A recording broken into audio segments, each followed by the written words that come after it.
Olá! Oi, gente, desculpa a demora, mas sim, a gente voltou com o nosso canal ID Kids. Demorou um pouco, se passaram 4 meses, mas a gente já voltou com vocês com muita novidade. Qual é a novidade? Uma é que a gente comprou essa Bíblia em quadrinho muito linda. As ilustrações dela são muito bonitas. E a gente vai deixar o link aqui embaixo nos comentários. E a segunda coisa muito legal é que ela tá banguela. Temos uma banguelinha agora, né? Vovó A gente sem demorou, ideia. mas a gente fez um compromisso agora, que toda sexta-feira à noite vamos gravar um vídeo para lançar pro canal, tá? Esse tempo voou. Quando a gente for olhar agora, vimos que já passaram 4 meses. E a gente promete que não vai deixar mais isso acontecer. Todo mundo cobrando os vídeos, né? Os colegas da escola. A gente vai... Davi Hoff, não vai ver por acompanhar o canal. Quem mais falou também hoje? O Gabriel. Várias pessoas cobraram Gabriel justamente e hoje, Levi. perguntando. O pessoal, a Radassa, o pessoal lá de Curitiba. de Curitiba também São cobrando. Amigos. Então a gente vai dar continuidade ao nosso Orações em Família. A Bíblia E agora é a nossa gente melhor também amiga. E a gente também vai usar essa daqui, que é a Bíblia em Ação, que é a Bíblia em quadrinhos. Isso, mas hoje a gente vai continuar esse aqui.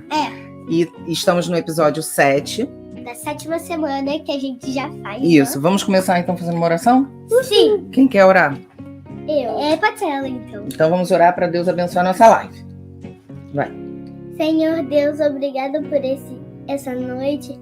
Obrigada que a gente teve um dia de escola muito bom. Obrigada por tudo. Em nome de Jesus, amém. Amém, amém. Então, o tema da live de hoje, do estudo de hoje é para sempre e sempre. Vamos ler esse? Então, Pietra hoje vai ler o versículo a ser memorizado. Agora já tá Bem bonito, vamos lá. Bem bonitão, né? Lembrem disto, Deus. Estou com vocês todos os dias até o fim dos tempos. Mateus 28, 20. Muito bem! Essa está na versão da linguagem de hoje. Mateus 28, 20. Lembrem-se disto, eu estou com vocês todos os dias até o fim dos tempos. Que promessa maravilhosa, hein? Que promessa, imaginar que Deus está sempre com a gente até que a gente alcance a eternidade. Por isso que eu amei esse versículo. Gostou, né? Então vou ler aqui a história de hoje, tá? Deus é como o vento, ele está ao nosso redor o tempo todo. Você não pode reparar, mas então, como uma brisa suave, sente a presença quando ele o ajuda com alguma coisa, como uma resposta a uma oração trivial ou como um lembrete para fazer algo bom. Em outras ocasiões, Deus vem soprando forte em sua vida, como uma rajada de vento que quase o derruba e faz algo grandioso, alguma coisa que você nunca nem imaginou. Essa é a maneira de o Senhor lembrá-lo que está bem aí ao seu lado, generoso e poderoso, amando você o tempo todo. Deus o conhecia antes mesmo de você nascer e estará contigo todos os dias da sua vida, para sempre e sempre. O Criador não tem começo nem fim. Ele sempre existiu e sempre existirá. É uma ideia incrível, não acha? Sim. Não é difícil imaginar uma coisa que é para sempre, que sempre existiu e sempre vai existir? Tipo, a gente compra um brinquedo. Só um exemplo. A gente comprou um brinquedo. Se passam vários anos, o brinquedo ainda tá lá, mas ele ainda pode estragar. Só que esse texto mostra que o reino vai durar para sempre. Muito bem. E Deus é para sempre, é eterno. Sempre existiu e sempre vai existir. Imagine se você pudesse ver tudo o que está acontecendo na Terra nesse exato minuto. Cada pessoa, cada animal. Não apenas ver, como também estar no controle de tudo o que acontece em todo lugar. Sempre canalizando isso para o bem. Esse é o nosso Deus. Bom, o Senhor ainda é muito mais do que isso. Ele nem precisa ver tudo para saber o que está acontecendo. Ele sabia tudo o que estava para ocorrer e como iria utilizá-lo para o bem antes mesmo de ter criado o mundo. Então, antes da criação do mundo, Deus já sabia todo o plano. O plano já estava, no coração de Deus. Porque ele que criou a gente. Exatamente. Antes de você nascer, você mesmo aí da tela, Deus sabia o propósito. Isso aí. aí. Da história antiga. Lembra que era que José foi vendido pelos irmãos E a gente vai fazer a continuação dessa história. Hoje vai ser a continuidade. Imagina, só um exemplo. Imagina que se minha mãe tá grávida. Deus já sabe se vai ser menino ou menino. Porque Exatamente. ele também já vai saber qual vai ser o nome. Já vai saber Tudo. quando ele nasceu. Isso. Vai saber tudo que o bebê tiver. Isso aí. Ele sabe de todas as coisas. Então, ele sabia de tudo que estava para ocorrer e como iria utilizá-lo para o bem antes mesmo de ter criado o mundo. E esse é o nosso Criador. O versículo dessa semana é a palavra de Jesus, né? Falando diretamente com a gente.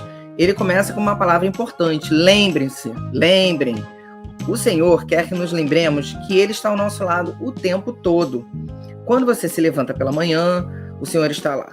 Para onde quer que vá, Ele está com você. Ele o vê e ouve o tempo todo. Também está lá quando você vai para a cama à noite e enquanto dorme. Que maravilha, né? Saber que o Senhor está guardando o nosso sono. Tem gente que fica com medo, que fica toda hora pedindo para Deus para guardar ela. Só que ela não precisa ter medo. Não. Deus está lá com ela. Isso. Mas Tem pode uma fazer uma música. oração para mandar os anjos para guardar, né? Também tem uma música. Não tenho medo do bicho papão. Que é a música da minha avó, do canal da Tia Glorinha. Isso aí. Vai Como lá é que é? pra Canta aí um escrever. pedacinho. Não tenho medo do escuro, não. Não tenho medo nem do bicho papão. Não tenho medo nem do trovão. Porque Jesus segura minha mão. Porque Jesus segura minha mão. Nada Isso aí. vai me abater. Porque Jesus Cristo vai me proteger. Quem dominou a folha do mar, pega minha mão para eu atravessar. Isso aí, viu? Não precisa ter medo. Que Deus está com a gente o tempo todo. Isso é uma promessa. Uma promessa que o próprio Senhor Jesus deixou antes dele subir aos céus. Que ele estaria conosco até o fim dos tempos. E é o versículo de hoje. Então vamos continuar aqui no texto. Não pense que ele o está espionando, né? Não é como se fosse assim um espião que está olhando, esperando Como você se fazer ele tá alguma coisa errada. Ali espionando a gente. Então, mas não é esse o objetivo de Deus. Ele não está como um espião. Deus está com você o tempo todo porque Ele te ama. O Senhor está sempre lá para ajudar e protegê-lo dessa coisa antiga, mal. sorrateira chamada pecado. Lá do Jardim do Éden. Para sempre é um tempo muito longo, longo demais para ser medido. Não tem fim. É isso que Deus é, para sempre. Assim são as palavras dele na sua melhor amiga, a Bíblia. E é com esse sentimento, sabendo que Deus tem essa promessa para a gente, está conosco para sempre, até a gente alcançar o reino, a eternidade, que a gente vai fazer algumas perguntas. Há algo de que você não goste no fato de Deus estar em todos os lugares? Alguma coisa que você acha assim, eu não queria que Deus estivesse em todos os lugares, não. Quando a gente está no banheiro. Mas Deus está lá também. Não, sentimento que eu não gosto. Não é sentimento. É assim, você acha que tem alguma coisa ruim de Deus estar em todos os lugares? Sim, tomando banho. Mas não precisa ter vergonha de Deus. A gente só sente essa noção de vergonha por causa do pecado, lembra? Senão a gente, tudo bem. Eu acho bom Deus estar em todos os lugares. E aqui, agora é você que pergunta. Como você descreveria para sempre? Como descreveria para sempre? Como que a gente pode falar? O que é para sempre? Eternamente? É alguma coisa que dura eternamente. Eterno. É infinito. Infinito. Sem começo e sem fim. Que como nem um arco-íris. ciclo. Como um ciclo. Como a rotação e translação. Como um ciclo. Assim, ó. Eterno. Como o planeta Terra que gira. Olha, também tem os meses do ano. Como um ciclo, né? Que acaba uma coisa e começa outra. Acaba uma coisa e começa outra. Ué, Deus fez os ciclos. As estações do ano. Então, Deus fez os ciclos das festas. março. Peraí. Deus fez o ciclo das festas justamente para mostrar um período de tempo do calendário dele. Quando acaba um, começa o outro. Mas vai chegar um tempo que o reino dele vai ser Eterno. Para eterno. sempre. Mesmo Depois do milênio, vai vir o reino eterno. assim, janeiro, fevereiro, março, abril, maio, junho, julho, agosto, setembro, outubro, novembro, dezembro. Até quando Jesus voltar, não vai acabar isso. Porque isso é infinito. É infinito. Mas vai chegar uma hora que a gente não vai precisar mais contar o tempo. Durante o milênio, vamos. Mas na eternidade, não. Quando a Nova Jerusalém descer. Aí, olha aqui, tem um desafio aqui. A gente falou de espião, de detetive e tal. Tem um desafio aqui, ó. Sigam a pista. Vamos ver se vocês conseguem achar. Procure o 23º livro do Antigo Testamento. 20º? É, 23º. Antigo? Eu vou Isso. procurar aqui na Bíblia. Vou botar aqui, ó. Deixa eu ver. Gênesis, Êxodo, Levítico, Número, Deuteronômio, Josué, Juízes, Ruth, Samuel, Reis, Crônicas, Esdras, Neemias, Esther, Jó, Salmos, Provérbios, Eclesiastes, Cantares, Isaías. Isaías é o 23º. Encontre o capítulo que começa imediatamente antes do capítulo 42. Qual o número que vem antes de 42? 43. Antes? Antes é 41. Muito bem. 42? Antes do 42. De 44. Para de dar desculpa. 41. Então, Isaías 41. Agora, conte os dedos das mãos. Quais são quantos dedos tem nas mãos? 10. E 10 no pé. Não, só das mãos. 5. Conte os dedos das mãos. Não, de todas as mãos. Tá. Então são 10. E em seguida encontre o versículo de número igual à quantidade dos dedos. Então, o número 10. Então, Isaías 42, 10. Vou botar aqui para a gente ler. Que esse foi o mistério das pistas. Agora a gente vai ler esse texto. Eu vou ler aqui. Por isso não tema, pois estou com você. Não tenha medo, pois eu sou o seu Deus. Eu o fortalecerei e o ajudarei. Eu o segurarei com a minha mão direita vitoriosa. Vitorioso. Olha que versículo maravilhoso, olha que promessa maravilhosa de Deus. Primeiro dizendo para a gente não temer, né? E dizendo que ele vai nos fortalecer, nos ajudar e nos sustentar com a mão poderosa dele. O que mais que a gente pode querer, né? Estamos passando por momentos difíceis no nosso país, mas esse versículo também nos ajuda a enfrentar todos os desafios que virão e a gente sabe que coisas piores ainda vão vir, né? No fim dos tempos, não é? Vocês não sabem? Quem é que vai aparecer no fim dos tempos? Jesus. Não, antes de Jesus, que vai lutar contra os santos. Deus? Não, quem é que vai lutar contra os santos, contra os da igreja? O Chifre pequeno. O chifre pequeno. Como é que é o nome dele, que também escreve? Anticristo. O Anticristo. Tinha esquecido. Esqueceu disso.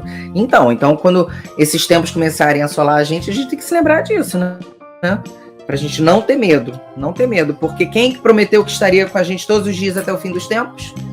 Jesus! Salvador. Salvar pra me salvar. Então, olha só. Vamos continuar, então, na nossa história lá de José. Eu vou ler bastante texto hoje. Vou tentar resumir um pouco onde ficar muito longo, tá? Vamos começar em Gênesis 42. Quando Jacó soube que no Egito havia trigo, disse a seus filhos: por que estão aí olhando uns para os outros? Disse ainda: ouvi dizer que há trigo no Egito. Desçam até lá e comprem trigo para nós, para que possamos continuar vivos e não morramos de fome. Vamos nos lembrar que aquela promessa do sonho do faraó, lembra das vacas gordas, das magras, tinha começado a fome por toda a terra. Não tinha mais comida em lugar nenhum, só lá no Egito, porque José foi sábio. Lembra que eles estocaram os grãos? Então só tinha lá. E aí Jacó ouviu falar: não, lá no Egito ainda tem comida, então vamos... Jacó, que estava velhinho, o pai dos 12 filhos, o pai de José. Versículo 3. Assim, 10 dos irmãos de José desceram ao Egito para comprar trigo. Jacó não deixou que Benjamim, irmão de José, fosse com eles, temendo que algum mal lhe acontecesse. Os filhos de Israel estavam entre outros que também foram comprar trigo por causa da fome na terra de Canaã. José era o governador do Egito, e era ele que vendia trigo a todo o povo da terra. Por isso que os irmãos de José chegaram, curvaram-se diante dele com o rosto em terra. José reconheceu seus irmãos logo que os viu, mas agiu como se não os conhecesse e lhes falou asperamente: de onde vocês vêm? Responderam eles: da terra de Canaã, para comprar comida. José reconheceu seus irmãos, mas eles não o reconheceram. Lembrou-se então dos sonhos que tivera a respeito deles e lhes disse: Vocês são espiões, vieram para ver onde nossa terra está desprotegida. Eles responderam: Não, meu senhor, teus servos vieram comprar comida. Todos nós somos filhos do mesmo pai. Teus servos são homens honestos, não espiões. Mas José insistiu: Não, vocês vieram ver onde a nossa terra está desprotegida. E eles disseram: Teus servos eram 12 irmãos, todos filhos do mesmo pai, na terra de Canaã. O caçula está agora em casa com o pai, e o outro já morreu. Quer dizer, estavam falando do próprio José, né? Imagina, eles não reconhecendo José, e José sabendo que eram eles. José tornou a afirmar: É como lhes falei, vocês são espiões, vocês serão postos à prova. Juro pela vida do faraó que vocês não sairão daqui enquanto o seu irmão caçula não vier para cá. Mandem algum de vocês buscar o seu irmão, enquanto os demais aguardam presos. Assim ficará provado se as suas palavras não são verdadeiras ou não. Se não forem, juro pela vida do faraó que ficará confirmado que vocês são espiões. E os deixou presos 3 dias. No 3º dia, José lhes disse: Eu tenho temor de Deus. Se querem salvar a sua vida, façam o seguinte: se vocês são homens honestos, deixem um dos seus irmãos aqui na prisão, enquanto os demais voltam, levando trigo para matar a fome das suas famílias. Tragam-me, porém, o seu irmão caçula, para que se comprovem as suas palavras, e vocês não tenham que morrer. Eles se prontificaram a fazer isso, e disseram uns aos outros: Certamente estamos sendo punidos pelo que fizemos a nosso irmão. Vimos como ele estava angustiado quando nos implorava por sua vida, mas não lhes demos ouvido. Agora, por isso nos sobreveio esta angústia. Rúben respondeu: Eu não lhes disse que não maltratassem o menino, mas vocês não quiseram me ouvir. Agora teremos que prestar contas do seu sangue. Quer dizer, eles estavam imaginando que todo aquele castigo estava vindo sobre eles, porque eles tinham vendido o irmão deles como escravo. E eles não fazem. Até queria proteger, José. E eles não fazem nem ideia que aquele homem que estava lá responsável pela venda do trigo era o próprio José. Eles, porém, não sabiam que José podia compreendê-los, pois lhe falava por meio de uma intérprete. Quer dizer, eles ainda estavam falando na própria língua e José já estava falando na língua do Egito. Nisso, José retirou-se e começou a chorar, mas logo depois voltou e conversou de novo com eles. Então escolheu Simeão e mandou acorrentá-lo diante deles. Em seguida, José deu ordem para que enchessem de trigo as suas bagagens, devolvessem a prata de cada um deles, colocando-os nas bagagens, e lhes dessem mantimentos para a viagem. E assim foi feito. Quer dizer, ele deu a comida para eles levarem, não aceitou o dinheiro que eles iam comprar, botou o dinheiro de volta e ainda deu mantimento para eles voltarem de volta lá para a terra de Canaã. Porque ele achou que poderia ser só de... Não, ele foi bondoso com eles, entendeu? Ele estava armando uma situação para rever o irmão, lembra? Tudo que ele queria era rever Benjamim. Por quê? Porque era o irmão dele. Mas todos não eram irmãos? Mas era o irmão da Raquel. Lembra? O filho da Raquel, o irmão mesmo, da mesma mãe. Eles lhe puseram a carga de trigo sobre os seus jumentos e partiram. No lugar onde pararam para pernoitar, um deles abriu a bagagem para pegar forragem para o seu jumento e viu a prata na boca da bagagem e disse a seus irmãos: Devolveram-me a prata, está em minha bagagem.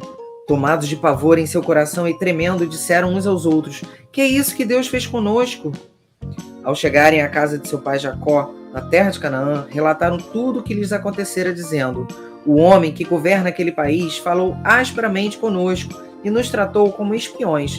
Mas nós lhe asseguramos que somos homens honestos e não espiões. Dissemos também que éramos 12 irmãos, filhos do mesmo pai, e que um já havia morrido e que o caçula estava com nosso pai em Canaã. Então o homem que governa aquele país nos disse: Vejamos se vocês são honestos. Um dos seus irmãos ficará comigo e os outros poderão voltar e levar mantimentos para matar a fome das suas famílias. Tragam-me, porém, o seu irmão caçula, para que eu comprove que vocês não são espiões, mas sim homens honestos. Então lhes devolverei o irmão e os autorizarei a fazer negócios nesta terra. Ao esvaziarem as bagagens, dentro da bagagem de cada um estava a sua bolsa cheia de prata. Quando eles e seu pai viram as bolsas cheias de prata, ficaram com medo. E disse-lhes seu pai Jacó: Vocês estão tirando meus filhos de mim. Já fiquei sem José, agora sem Simeão, e ainda querem levar Benjamim. Tudo está contra mim. Então Rúben disse ao pai: pode matar meus 2 filhos se eu não trouxer de volta. Deixa os meus cuidados e eu o trarei. Rubem era o mais velho, né? Mas o pai respondeu: meu filho não descerá com vocês. Seu irmão está morto e ele é o único que resta. Se qualquer mal lhe acontecer na viagem que estão por fazer, vocês farão meus cabelos brancos descer à sepultura com tristeza. Ou seja, falando, se o Benjamim morrer, também acontecer alguma coisa com ele, eu vou morrer de tristeza. Olha que drama, olha o drama que estava acontecendo, né? Então, aí o que acontece? No capítulo 43, eles conseguem convencer o pai a enviar o Benjamim e que eles tomariam conta dele, tá? E nisso eles partem todos de volta para a terra do Egito. Decidem levar mais dinheiro para comprar e se prostrar mais aos pés daquele homem, né, que era o negociante, no caso José. No versículo 15. Então os homens desceram ao Egito, levando presente em prata, em dobro e Benjamim, e foram à presença de José.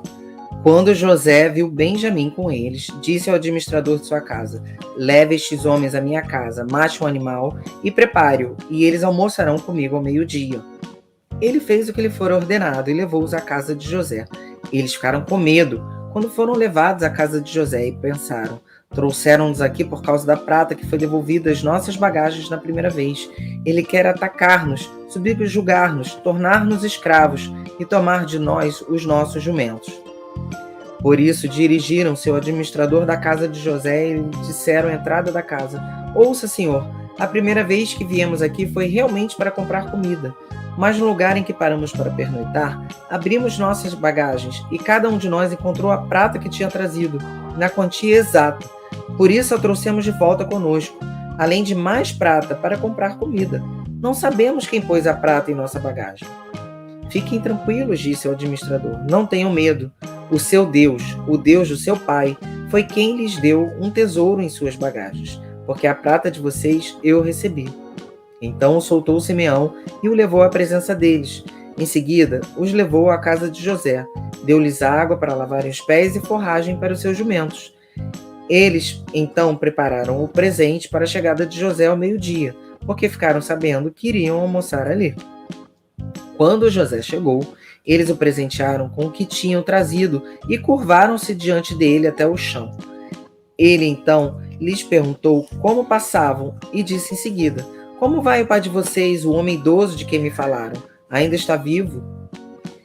Eles responderam: teu servo, nosso pai, ainda vive e passa bem, e se curvaram para prestar-lhe honra. Olhando ao redor e vendo seu irmão Benjamim, filho de sua mãe, José perguntou: é este o irmão caçula de quem me falaram?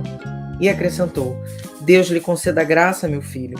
Profundamente emocionado por causa de seu irmão, José apressou-se em sair à procura de um lugar para chorar. E entrando em seu quarto, chorou.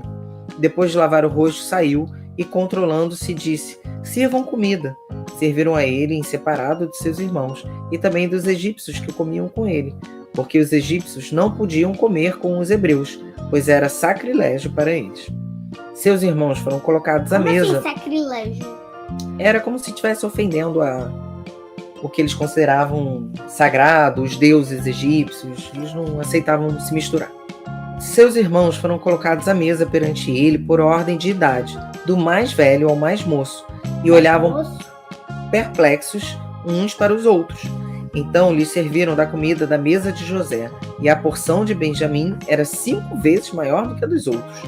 E eles festejaram e beberam à vontade. Como assim, a de Benjamim era maior? Botou mais comida para Benjamim, que era o irmão preferido, né?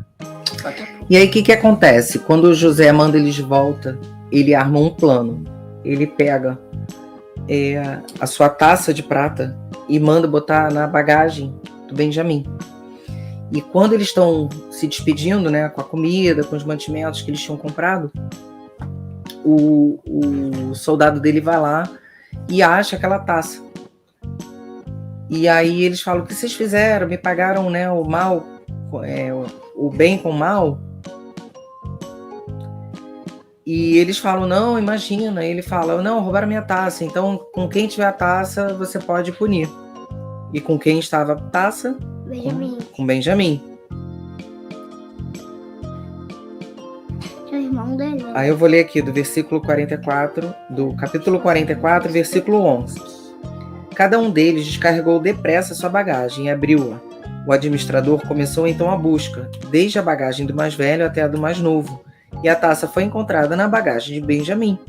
Diante disso, eles rasgaram seus vestes e em seguida todos puseram a carga de novo em seus jumentos e retornaram à cidade. Quando Judá e seus irmãos chegaram à casa de José, ele ainda estava lá. Então eles se lançaram ao chão perante ele, e José lhes perguntou: o que foi que vocês fizeram? Vocês não sabem que um homem como eu tem poder para adivinhar? Respondeu Judá: o que diremos a meu senhor? Como podemos falar? Como podemos provar nossa inocência? Deus trouxe à luz a culpa dos teus servos. Agora somos escravos do meu senhor, como também aquele que foi encontrado com a taça. Versículo 17. Disse, porém, José: longe de mim fazer tal coisa. Somente aquele que foi encontrado com a taça será meu escravo. Os demais podem voltar em paz para a casa de seu pai.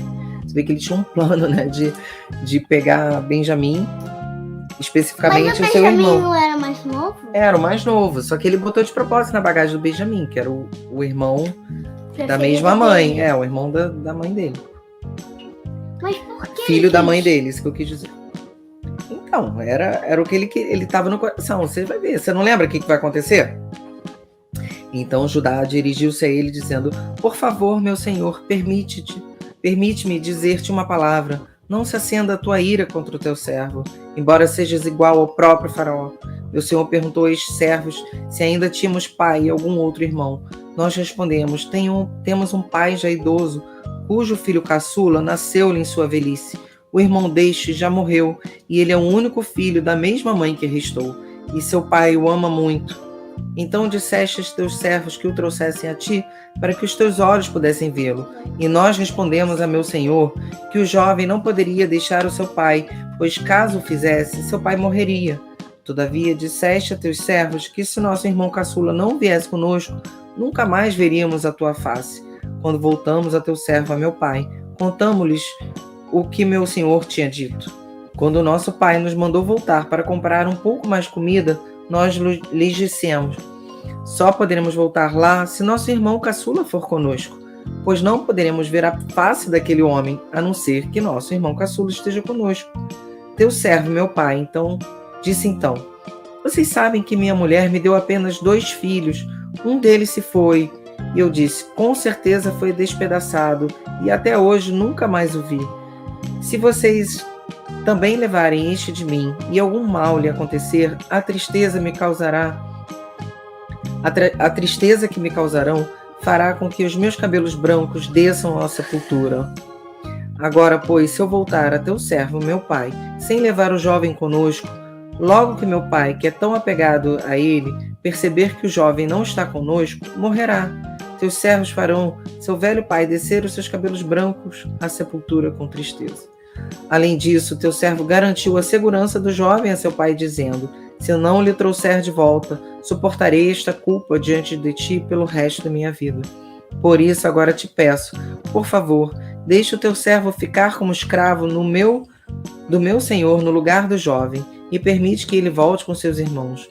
Como poderei eu voltar a meu pai sem levar o jovem comigo? Não posso ver o mal que sobreviria a meu pai. Quer dizer, ele se propõe a José de ficar como escravo no lugar de Benjamim. E aí, eis que agora vem o grande desfecho. Ai, meu pezinho tá... A essa altura, José já não podia mais conter-se diante de todos os que ali estavam e gritou: façam sair a todos. Assim, ninguém mais estava presente quando José se revelou a seus irmãos. E ele se pôs a chorar tão alto que os egípcios o ouviram, e a notícia chegou ao palácio do faraó. Então disse José a seus irmãos: eu sou José, meu pai ainda está vivo. Mas seus irmãos ficaram tão pasmados diante dele que não conseguiam responder-lhe. Cheguem mais perto, disse José a seus irmãos. Quando eles se aproximaram, disse-lhes: eu sou José, seu irmão, aquele que vocês venderam ao Egito. Agora não se aflijam, nem se recriminem por terem me vendido para cá, pois foi para salvar vidas que Deus me enviou adiante de vocês. Já houve 2 anos de fome na terra, e nos próximos 5 anos não haverá cultivo nem colheita. Mas Deus me enviou à frente de vocês para lhes preservar um remanescente nesta terra e para salvar-lhes a vida com grande livramento. Assim, não foram vocês que me mandaram para cá, mas sim o próprio Deus. Ele me tornou ministro do faraó e me fez administrador de todo o palácio e governador de todo o Egito. Voltem depressa, meu pai, e digam-lhe, assim diz seu filho José, Deus me fez senhor de todo o Egito. Vem para cá, não te demores, tu viverás na região de Gósen e ficarás perto de mim, tu e os teus filhos, os teus netos, as tuas ovelhas, os teus bois e todos os teus bens. Eu te sustentarei ali, porque ainda haverá 5 anos de fome. Do contrário, tu, a tua família e todos os teus rebanhos acabarão na miséria. Vocês estão vendo com os seus próprios olhos, e meu irmão Benjamim também, que realmente sou eu que estou falando com vocês. Contem ao meu pai quanta honra me prestam no Egito e tudo que vocês mesmos testemunharam, e tragam meu pai para cá depressa. Então ele se lançou chorando sobre o irmão Benjamim e o abraçou, e Benjamim também o abraçou chorando. Em seguida beijou todos seus irmãos e chorou com eles, e só depois de seus irmãos conseguiram conversar com ele. Quando se ouviu no palácio do faraó que os irmãos de José haviam chegado, o faraó e todos os seus conselheiros se alegraram. Disse então o faraó a José, diga a seus irmãos que ponham as cargas nos animais, voltem para a terra de Canaã e retornem para cá, trazendo seu pai, as suas famílias. Eu lhes darei o melhor da terra do Egito, e vocês poderão desfrutar a fartura desta terra. Mande-os também levar carruagens do Egito para trazerem suas mulheres, os seus filhos e seu pai. Não se preocupem com seus bens, pois o melhor de todo o Egito será de vocês. Assim fizeram os filhos de Israel. José lhes providenciou carruagens, como o faraó tinha ordenado, e também mantimentos para a viagem. A cada um deu uma muda de roupa nova, mas a Benjamim deu 300 peças de prata e 5 mudas de roupa nova. E a seu pai enviou 10 jumentos carregados com o melhor do que havia no Egito, e 10 jumentas carregadas de trigo, pão e outras provisões para a viagem. Depois despediu-se dos seus irmãos e, ao partirem, disse-lhes, não briguem pelo caminho. Assim partiram do Egito e voltaram a seu pai Jacó na terra de Canaã e lhe deram a notícia, José ainda está vivo. Na verdade, ele é o governador de todo o Egito. O coração de Jacó quase parou.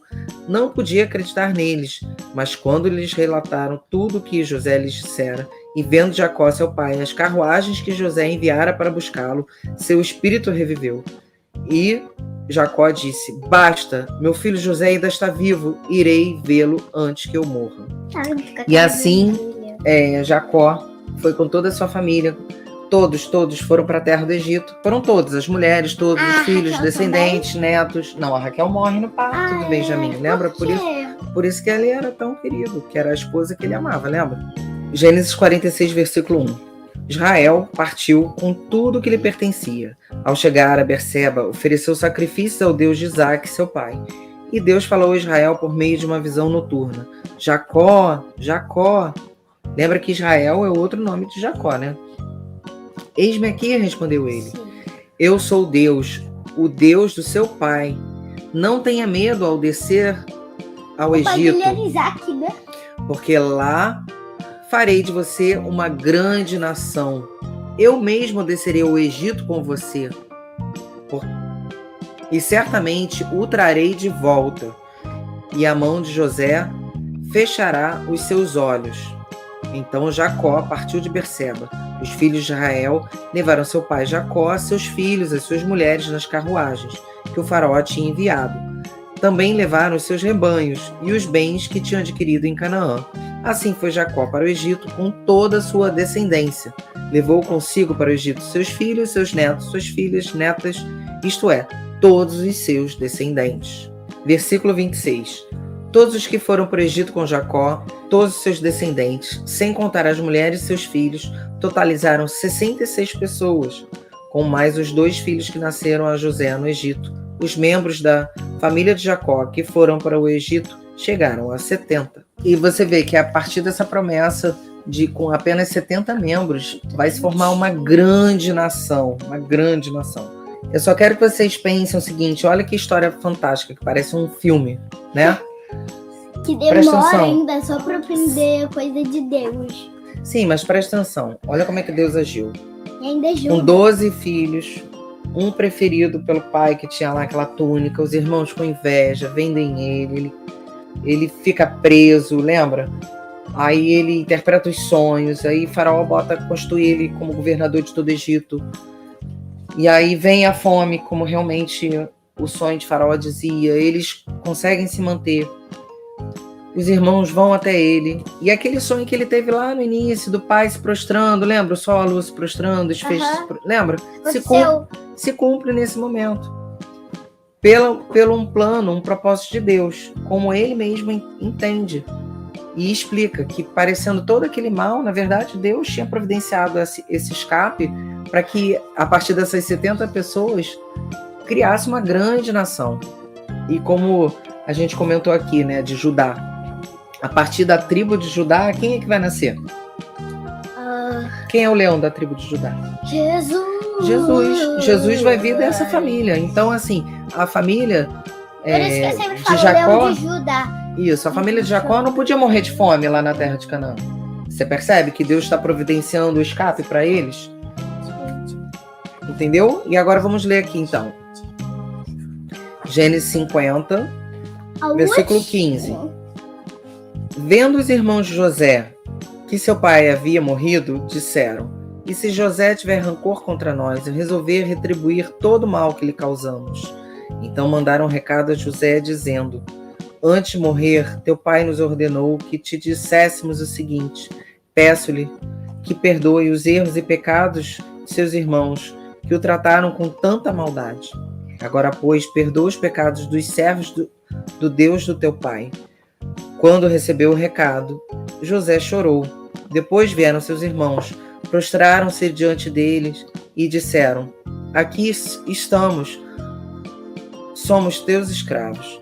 José, porém, lhes disse: não tenham medo, estaria eu no lugar de Deus? Vocês planejaram mal contra mim, mas Deus o tornou em bem, para que hoje fosse preservada a vida de muitos. Por isso, não tenham medo, eu sustentarei vocês e os seus filhos. E assim os tranquilizou e lhes falou amavelmente. Entendido? Sim. Então, Agora... mesmo depois de Jacó ter morrido, dá licença. Mesmo depois de Jacó ter morrido, os irmãos continuaram com medo, achando que ele estava lá tratando bem os irmãos só por causa do pai, em consideração ao pai. Mas ele promete que ele não faria mal nenhum aos irmãos. Então, como desafio semanal, para a gente terminar, é o seguinte: Deus promete ajudá-lo e lhe dar forças. Ele diz para você que para nunca ter medo, porque ele está sempre com você. Seu desafio desta semana é procurar pistas de que o Senhor está sempre com você o tempo todo. Imagine que você é um detetive. Trabalhe sozinho ou em grupo para ver quantas formas consegue encontrar para provar que Deus está ao seu lado. Depois reúna a família e converse sobre isso. Quem encontrou o maior número de pistas? Quem achou a pista mais incomum? Façam uma oração juntos e agradeçam a Deus pela presença dele em suas vidas. Esse vai ser o desafio para vocês praticarem durante a semana. Então, o que a gente conclui hoje com a live de hoje? Temos certeza de que Deus está conosco agora e para sempre. Para sempre. Vamos nos despedir, então? Vamos nos despedir. Levanta. Então, tchau, gente. Até o próximo vídeo. Semana que vem, na sexta. Acompanha. Peraí. A nossa meta de likes, a gente quer que vocês consigam bater 10 mil likes só pra esse vídeo. Que isso? 10 mil likes. Vamos tentar. Se Deus quiser. Um beijão.